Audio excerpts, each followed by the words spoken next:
या देवी सर्वभूतेषु माँ चन्द्रघण्टारूपेण संस्थिता नमस्तस्यै नमस्तस्यै नमस्तस्यै नमो नमः। प्रेम से बोलिए माँ दुर्गा के तीसरे स्वरूप चंद्रघंटा माता की जय।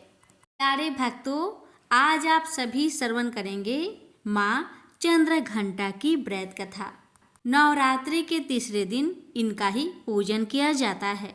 माँ चंद्रघंटा की कृपा से ऐश्वर्य और समृद्धि के साथ सुखी दाम्पत्य जीवन की प्राप्ति होती है।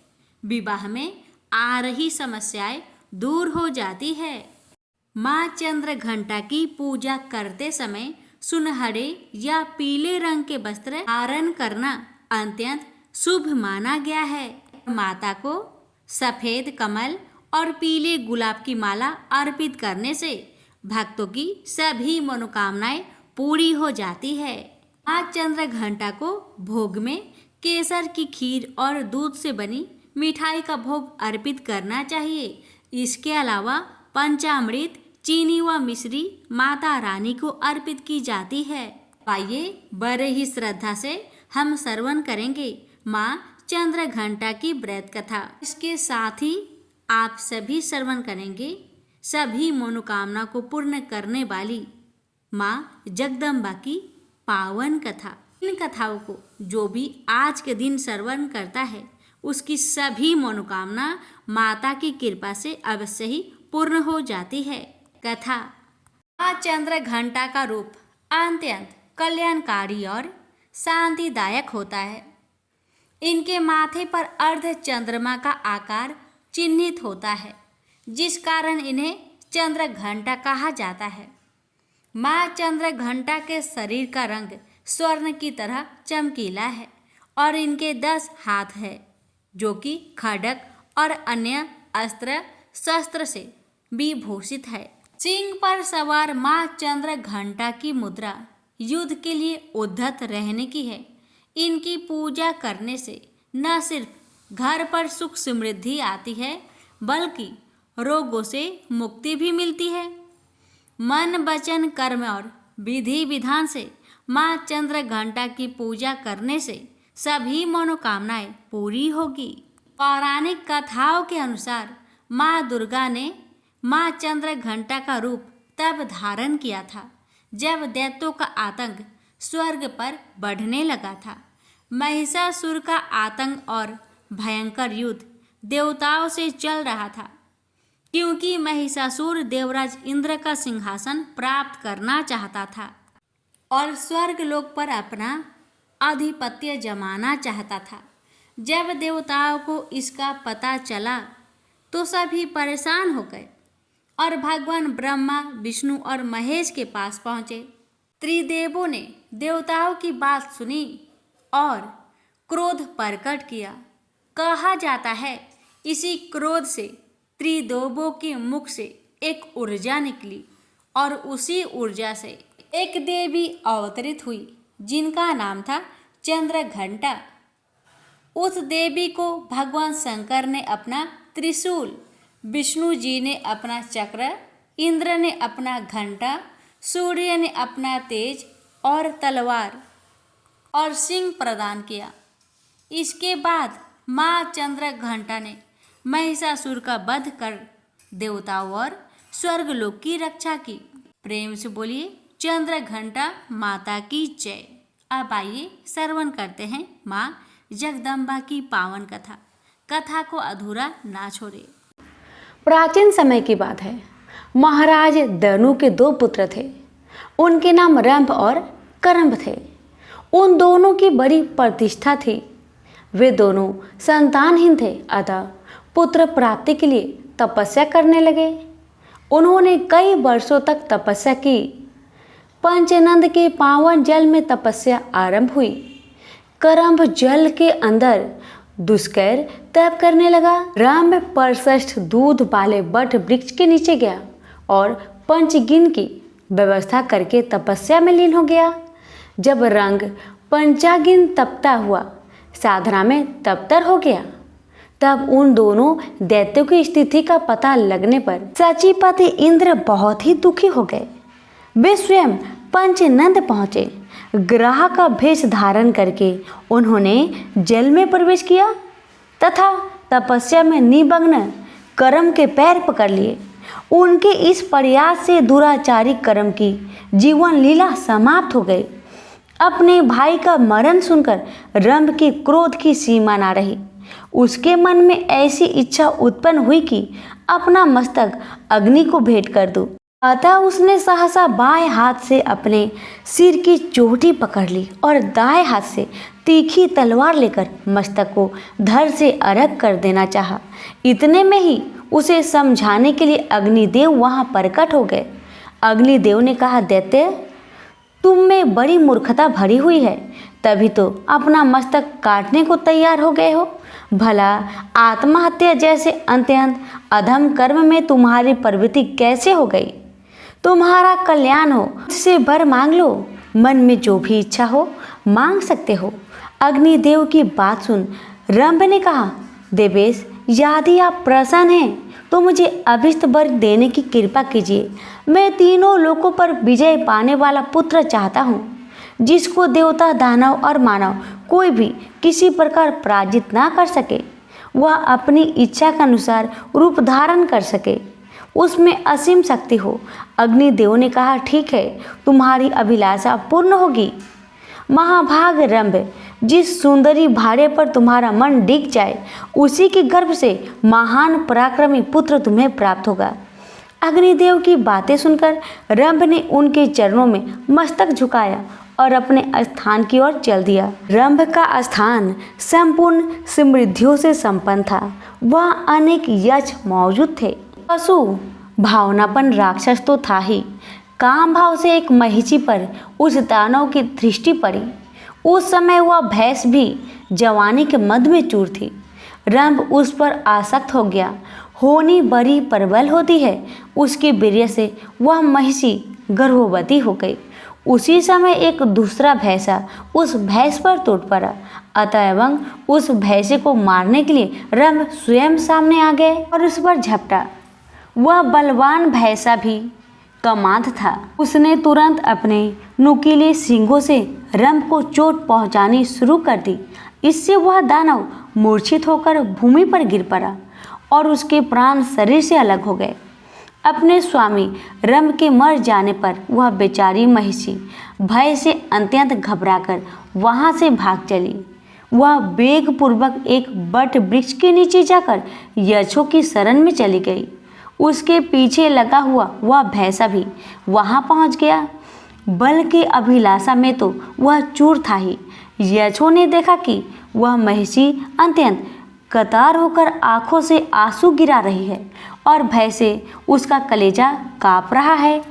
साथ ही पीछे दौड़कर आता हुआ भैंसा उन्हें दिखाई दिया। अतः उस महिषी की रक्षा करने के लिए यक्ष उस भैंसे का सामना करने के लिए तत्पर हो गए। अब उस भैंसे के साथ उन यक्षों का युद्ध छिड़ गया। यक्ष बाण बरसाने लगे। एक बाण ऐसा लगा कि उससे आहत होकर भैंसा तुरंत प्राणहीन होकर पृथ्वी पर गिर पड़ा। रंभ यक्षों का परम प्रेमी था, अतः उन्होंने उसकी लाश लेकर दाह संस्कार करने के लिए चिता पर रख दी। पति के शरीर को चिता पर देखकर महिषी के मन में भी निश्चित विचार हो गया कि मैं भी पति के साथ सती हो जाऊं। यक्षों के रोकते रहने पर भी उसके विचार में परिवर्तन नहीं हुआ। वह जलती हुई चिता में बैठ गई। उसने अपने प्रेमी पति को हृदय से चिपका लिया। उसी समय चिता के मध्य भाग से महाबली महिषासुर निकल आया। पुत्र पर कृपा करने वाला स्वयं रंभ भी एक दूसरा शरीर धारण करके रक्त बीज के रूप में चिता से निकला। यो महिषासुर और रक्त बीज, इन दोनों की उत्पत्ति महाबली रंभ से हुई। तदंतर मुख्य दानव एकत्र हुए और उन्होंने महिषासुर को वहां की राजगद्दी पर अभिषिक्त कर दिया। इस प्रकार महिषासुर नाम से प्रसिद्ध दानव संपूर्ण जगत पर शासन करने लगा। वर पा जाने के कारण उस पराक्रमी दैत्य को अत्यंत अभिमान हो गया। समस्त प्राणी उसके अधीन रहते थे। ने समुद्र पर्यंत सारी पृथ्वी को अपने बाहुबल से जीतकर स्वयं उसकी रक्षा का भार संभाल लिया। फिर एक दिन वह दैत्य की विशाल सेना लेकर स्वर्ग लोक की ओर चल दिया। उसकी सेना इतनी विशाल थी कि धरती कांपने लगी, दिशाएं डोलने लगी और आकाश थरा उठा। महिषासुर की विशाल सेना ने इंद्र की राजधानी अमरावती को घेर लिया। इंद्र ऐरावत हाथी पर सवार होकर देवताओं की विशाल सेना लेकर महिषासुर की सेना को स्वर्ग लोक से भगाने के लिए चल पड़े। इंद्र की सेना को देखकर महिषासुर ने अपनी सेनापति बिडाल को आदेश दिया, बिडाल, इंद्र को अपनी शक्ति और अपनी सेना पर बड़ा गर्व है, जाओ इंद्र के गर्व को चूर चूर कर दो। आगे पाते ही बिडाल की विशाल सेना इंद्र की सेना से जा भिड़ी। दैत्यों और देवताओं की सेना में घमासान युद्ध होने लगा। चारों ओर हाहाकार मच गया।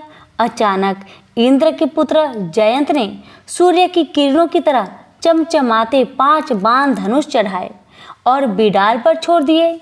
जयंत के छोड़े हुए दिव्य बाण बिडाल के छाती से आकर लगे और वह बुरी तरह घायल होने के साथ ही मूर्छित होकर अपने रथ से गिर गया। बिडाल के सारथी ने उसे उठाकर रथ पर लिटा दिया और रथ लेकर महिषासुर की सेना शिविर की ओर भागा। युद्ध भूमि से लौटे घायल बिडाल के पीछे पीछे हथियार फेंकती हुई इंद्र की सेना को देखकर महिषासुर की क्रोध की सीमा ना रही। उसने अपनी विशाल गदा उठाई और अपने सेनाच्य चितूर, उग्रस्थ, उग्रवीर्य, असीलोमा, त्रिमन, बास्कक और अंधक आदि महादैत्यों के साथ एक विशाल सेना इंद्र की सेना पर टूट पड़ा। महिषासुर की विशाल सेना को देखकर ब्रह्मा, विष्णु और महेश भी इंद्र की सहायता के लिए युद्ध भूमि में आ गए। लेकिन महिषासुर ने अपनी असुरी शक्ति से असंख्य महिषासुर उत्पन्न कर दिए। ब्रह्मा, विष्णु और महेश जिस और भी देखते उन्हें असंख्य महिषासुर दिखाई देते थे। भगवान विष्णु ने अपने सुदर्शन चक्र को आज्ञा दी कि वह महिषासुर की इस असुरी माया को समाप्त कर डाले। लेकिन सुदर्शन चक्र जैसे जैसे महिषासुर की गर्दन काटता गया, नए नए महिषासुर पैदा होते चले गए। यह देखकर ब्रह्मा, विष्णु और महेश अपने अपने स्थानों को चले गए। ब्रह्मा, विष्णु और महेश के जाते ही इंद्र और उसकी सेना के पांव उखड़ गए। देव सैनिक अपने प्राण बचाकर भागने लगे। महिषासुर की विजय सेना ने अमरावती में प्रवेश किया और इंद्र के ऐरावत हाथी, कामधेनु गौ, उच्च श्रवा घोड़ा तथा अन्य सभी चीजों पर अधिकार कर लिया और बड़ी धूमधाम से इंद्र आसन पर बैठ गया। सारा स्वर्गलोक, तीनों लोकों के सम्राट महिषासुर की जय जयकार से गूंज उठा। पराजित देवता निरक्षितों की तरह वनों और पर्वतों में मारे मारे फिरने लगे। उन्होंने इंद्र से कहा, देवराज, अब यह जिंदगी बोझ बन गई है। आज देवताओं के पास ना घर है, ना तन ढकने को कपड़े। आखिर कब तक हम निरक्षितों का जीवन बिताते रहेंगे? हमारी सलाह मानिए और पितामह ब्रह्मा के पास चलिए, वह कोई उपाय जरूर बताएंगे। सभी देवताओं के आग्रह पर इंद्र अपने सभी देवताओं के साथ ब्रह्मा जी के पास पहुँचे। इंद्र बोले, पितामह, इंद्र आसन पर अधिकार कर लेने के बाद भी महिषासुर के अत्याचारों का अंत नहीं हुआ, कोई उपाय बतलाइए। ब्रह्मा जी बोले, मैंने महिषासुर को अवध्य और अपराजित होने का वरदान दिया है, उसे उसी वरदान का गर्व है। लेकिन मैंने वरदान देते समय ये भी कहा है कि उसे न तो पुरुष ही मार सकता है और ना ही पराजित कर सकता है। इंद्र बोले, इसका अर्थ क्या है? कोई स्त्री ही महिषासुर का वध कर सकती है? ब्रह्मा जी बोले, हाँ पुत्र, कोई स्त्री ही महिषासुर की अपार शक्ति से टक्कर लेकर उसका वध कर सकती है। इंद्र ने पूछा, ऐसी स्त्री कौन हो सकती है पितामह? ब्रह्मा जी ने कहा, चलो भगवान शिव के साथ भगवान विष्णु के पास चले, वही कोई उपाय सोच सकते हैं। ब्रह्मा जी भगवान शिव और इंद्र आदि देवताओं को लेकर क्षीर सागर में उस स्थान पर पहुंच गए जहां भगवान विष्णु शेषनाग की सैया पर शयन कर रहे थे। ब्रह्मा जी बोले, विष्णु जी, महिषासुर के अत्याचारों से दुखी देवता आज दर दर मारे फिर रहे हैं, आप ही इनके कष्टों को दूर कर सकते हैं। विष्णु बोले, पितामह, महिषासुर की असुरी माया को मेरा सुदर्शन चक्र भी पूरी तरह समाप्त नहीं कर पाया, फिर आप ही बताइए मैं आपकी किस तरह सहायता करूं। ब्रह्मा जी बोले, मैंने महिषासुर को अवध्य और अजय होने का वरदान देते समय कहा था कि संसार का कोई भी पुरुष उसका बाल भी बांका नहीं कर सकेगा। विष्णु बोले, इसका अर्थ है कि कोई नारी ही इस महादैत्य महिषासुर का वध कर सकती है। तब तो माँ भगवती के अतिरिक्त और कोई महिषासुर का वध नहीं कर सकता। वही योग निद्रा है, वही आदि शक्ति है। मुझ में, ब्रह्मा जी में और शिव में जो भी शक्ति और सामर्थ्य है माँ भगवती की दी हुई है। हमें माँ भगवती की ही स्तुति करनी चाहिए। वही संसार को महिषासुर के अत्याचारों से मुक्ति दिला सकती है। भगवान विष्णु की सलाह मानकर सभी देवता समुद्र तट पर आ गए और माँ भगवती की स्तुति करने लगे। तभी आकाशवाणी हुई, हे देवताओं, तुम सभी अपना अपना तेज एकत्र करो, मैं स्वगुण रूप धारण करके तुम्हारा उद्धार करूंगी। आकाशवाणी सुनकर ब्रह्मा, विष्णु और शिव के साथ अन्य सभी देवताओं का तेज इकट्ठा होकर जगमगाते पर्वत के रूप में दिखाई देने लगा। इसकी ज्योति की किरण लपलपाती लपटों की तरह दसों दिशाओं में फैली हुई थी। फिर वह ज्योति पुंज बड़ी तेज से नारी के रूप में वर्तन होने लगा और उसने देवी का रूप धारण कर लिया। उसके प्रकाश से तीनों लोग जगमगा उठे। देवी का मुख शंकर के तेज से बना, यमराज के तेज से सिर के बाल निकल आए, भगवान विष्णु के तेज से उनकी भुजाएं उत्पन्न हुई, चंद्रमा के तेज से दोनों स्तन और इंद्र के तेज से कमर पैदा हुई। देवी की जांघें और पिंडालियाँ वरुण की तेज से निस्तंभ, पृथ्वी की तेज से हाथों की उंगलियाँ, वस्तुओं की तेज से दोनों चरण ब्रह्मा के तेज से, पैरों की उंगलियाँ सूर्य के तेज से पैदा हुई, प्रजापति के तेज से दांत और अग्नि की तेज से आँखें, संध्या की तेज से भौहें और वायु की तेज से कानों की उत्पत्ति हुई। सभी देवताओं ने देवी को अपने अपने अस्त्र शस्त्र भेंट कर दिए। इस बीच सूर्य ने देवी के रोम रोम में अपनी किरणों का तेज भर दिया। क्षीर सागर ने 2 दिव्य वस्त्र और उज्जवल हार भेंट किए। समुद्र ने चूड़ामणि, कुंडल, अर्धचंद्र भेंट किए। शेषनाग ने नागहार भेंट किया। अनेक प्रकार के अस्त्र शस्त्रों से सुसज्जित होने के बाद देवी ने कहा, देवताओं, अब तुम भय से मुक्त हो जाओ। अब महिषासुर आपका कुछ नहीं बिगाड़ पाएगा। मैं शीघ्र ही उसे मारकर उसके सभी साथी दैत्य को यमलोक पहुंचा दूंगी। तुम जो कुछ खो बैठे हो तुम्हें प्राप्त हो जाएगा। यह कहकर माँ भगवती ने इतनी जोर से अट्टहास किया कि 10 दिशाएं, पृथ्वी और आकाश से थरा उठे। दानव भयभीत हो उठे और अभिमानी महिषासुर देवी की भयंकर गर्जना सुनकर क्रोध से तमतमा उठा। हजारों बादलों की गर्जना जैसी यह भयंकर आवाज किसकी थी? सैनिकों, दौड़कर जाओ और मालूम करो। माँ भगवती के गर्जने की आवाज अभी तक गूंज रही थी। उस गूंज का पीछा करते हुए महिषासुर के सैनिक उस स्थान पर पहुंच गए जहां माँ भगवती अपने सिंह के साथ बैठी थी। उस देवी को देखकर महिषासुर के सैनिक भागे भागे महिषासुर की राजसभा में आए। उन्हें देख महिषासुर ने पूछा, कुछ पता चला सैनिकों? वह आवाज़ किसकी थी? सैनिक बोले, महाराज, निकट की पर्वत पर एक ऊंची चट्टान पर एक बहुत ही सुंदर स्त्री बैठी है। हालांकि वह तरह तरह के अस्त्र शस्त्रों से सुसज्जित है, लेकिन उस जैसे सुंदर स्त्री तीनों लोकों में दूसरी नहीं मिलेगी। वह तो आपके राजभवन में शोभा की योग है। सैनिकों की बात सुनकर महिषासुर ने अपने सेनापति चिछुक को आदेश दिया, सेनापति जाओ और उस स्त्री को सम्मान सहित यहाँ ले आओ। आज्ञा पाकर सेनापति चिछुक कुछ सैनिकों को साथ लेकर माँ भगवती के पास पहुँचा। बोला, सुंदरी, आप इस निर्जन वन में अकेली क्यों बैठी हो? आपको तो दैत्यराज महिषासुर की महारानी होना चाहिए था, जो इस समय तीनों लोकों के स्वामी हैं। माँ भगवती गुस्से से तमतमाकर बोली, महादैत्य चिछुक, मैं महिषासुर की अभिलाषा को चूर चूर करके उसे यमलोक पहुंचाने के लिए यहाँ आई हूँ। जाकर महिषासुर से कहो कि वह मुझसे युद्ध करे। चिछुक ने आकर माँ भगवती का संदेश महिषासुर को सुनाया तो वह क्रोध से तमतमाकर बोला, सेनापति चिछुक, अपने साथ एक विशाल सेना लेकर जाओ। मेरा विचार है कि वह सुंदरी उस सेना को देखते ही भयभीत हो उठेगी और चुपचाप तुम्हारे साथ चली आएगी।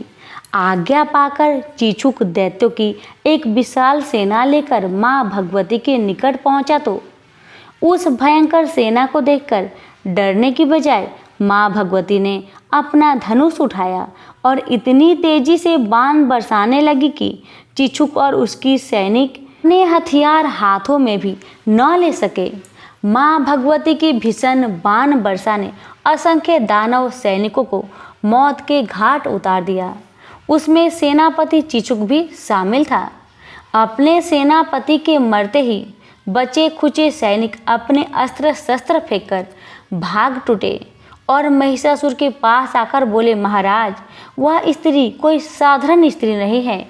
उसने हमारे सैनिकों को अपने शस्त्र निकालने तक का अवसर नहीं दिया और इतनी तेजी से ऐसी भीषण बाण वर्षा कर दी कि हमारी 3/4 सेना नष्ट हो गई। सेनापति चिछुर भी युद्ध में मारे गए।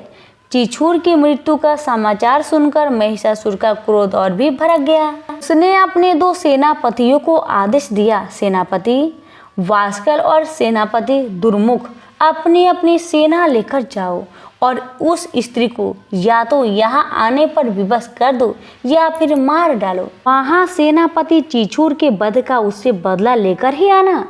आज्ञा पाकर दोनों सेनापति अपनी अपनी सेनाओं के साथ माँ भगवती के साथ युद्ध करने के लिए गए, लेकिन उनका तथा उनकी सेनाओं का भी वही हाल हुआ जो हाल चिछुर की सेना का हुआ था। हर बार पराजय का समाचार सुनकर महिषासुर का क्रोध चरम सीमा पर पहुंच गया। उसने अपने शेष सभी सेनापतियों को साथ लिया और असंख्य सैनिकों को साथ लेकर युद्ध भूमि की ओर चल दिया। युद्ध भूमि में पहुंचकर उसने माँ भगवती से कहा, सामान्य सैनिकों को मारकर तेरा घमंड बढ़ गया है, लेकिन तू अब सावधान हो जा। तेरा काल तेरे सिर पर मंडरा रहा है। फिर भी यदि तू मेरी महारानी के रूप में मेरे राजभवन में चलने के लिए तैयार हो तो मैं तुम्हें क्षमा कर सकता हूँ। देवी भगवती बोली, युद्ध में क्षमा कायर मांगते हैं? ले संभाल तेरा बार। मैं तुझे तेरी समूची सेना और तेरे बचे खुचे सैनिकों सहित अभी समाप्त कर देती हूँ।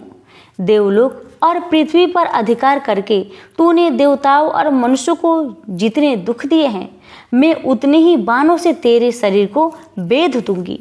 यह कहते ही देवी ने महिषासुर पर बाणों की वर्षा आरंभ कर दी। उनका सिंह भी क्रोधित हो उठा और दहाड़ता हुआ दानव सेना पर टूट पड़ा। देवी ने अपने ही रूप के अनेक गण उत्पन्न कर दिए। युद्ध भूमि में चारों ओर देवियां ही देवियां दिखाई देने लगी। वे भयंकर गर्जना करते हुई दानवों का संहार करने लगी। अपनी सेना का इतनी तेजी से संहार होते देख महिषासुर ने क्रोध से दांत पिसते हुए भैंसे का रूप धारण कर लिया और देवी के गणों पर टूट पड़ा। लेकिन जब देवी के गणों का वह कुछ न बिगाड़ सका तो देवी के सिंह की ओर बढ़ा। देवी बोली, महिषासुर, तेरी अंतिम घड़ी निकट आ चुकी है। जब तक मैं मधुपान करती हूँ तब तक तू और गरज ले। महिषासुर बोला, मूर्ख स्त्री, मैं अजय हूँ। संसार का बड़े से बड़ा योद्धा भी न तो मुझे मार सकता है न पराजित कर सकता है। तुम जैसी स्त्री मैं भला इतनी सामर्थ्य कहाँ जो तीनों लोकों के स्वामी महिषासुर से टक्कर ले सके। देवी बोली, मूर्ख, पितामह ब्रह्मा ने तुझे जो वरदान दिया था वह वरदान नहीं, श्राप था। लेकिन तू अभिमान के कारण ब्रह्मा जी के शब्दों के अर्थ को नहीं समझ पाया। उन्होंने स्पष्ट शब्दों में तुझे बता दिया था कि तेरी पराजय और मृत्यु पुरुष के हाथों से नहीं, स्त्री के हाथों से होगी। यह सुनकर महिषासुर बोला, इसका अर्थ है कि ब्रह्मा ने मुझे मूर्ख बनाया। यह तो देवताओं की पुरानी आदत है कि वे दानव के साथ आनंदिक काल से ही छल करते आए। मैं पहले तुझे ठिकाना लगा दूं, फिर ब्रह्मा जी को ठिकाने लगा दूंगा। यह कहकर महिषासुर अपने खुरों से पृथ्वी को खोदने लगा। अपने लंबे नुकीले सींगों से पर्वत को उखाड़ उखाड़ कर देवी की ओर फेंकने लगा, जिससे पृथ्वी फटने लगी। उसकी पूंछ की फटकार से समुद्र पृथ्वी को डुबोने लगा। समूची सृष्टि इस तरह हाहाकार कर उठी जैसे प्रलय आ गई हो। देवी ने नागपाश फेंककर महिषासुर को बांध दिया, लेकिन वह भैंसे का रूप त्याग कर सिंह रूप में बदल गया।